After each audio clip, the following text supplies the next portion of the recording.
case briefs, and so much more. LSData's got what you're looking for.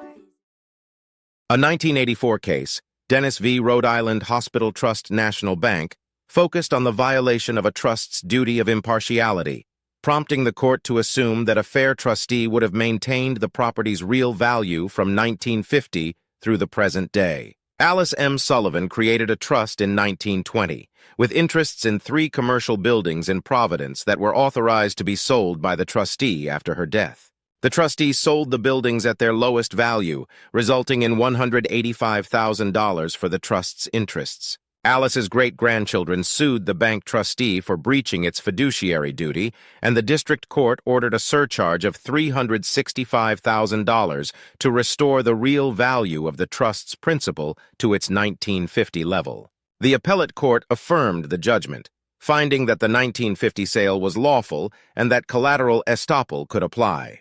The court modified the judgment, ruling that the surcharge calculation was reasonable, but that adding 0.4% interest exceeded remedial powers. Additionally, the court concluded that a trustee could be removed despite no misconduct, and that each party must pay its own attorney's fees. Case briefs, and so much more. LSData's got what you're looking for. Visit LSD.law, elevate your mind. Leave the stress of class.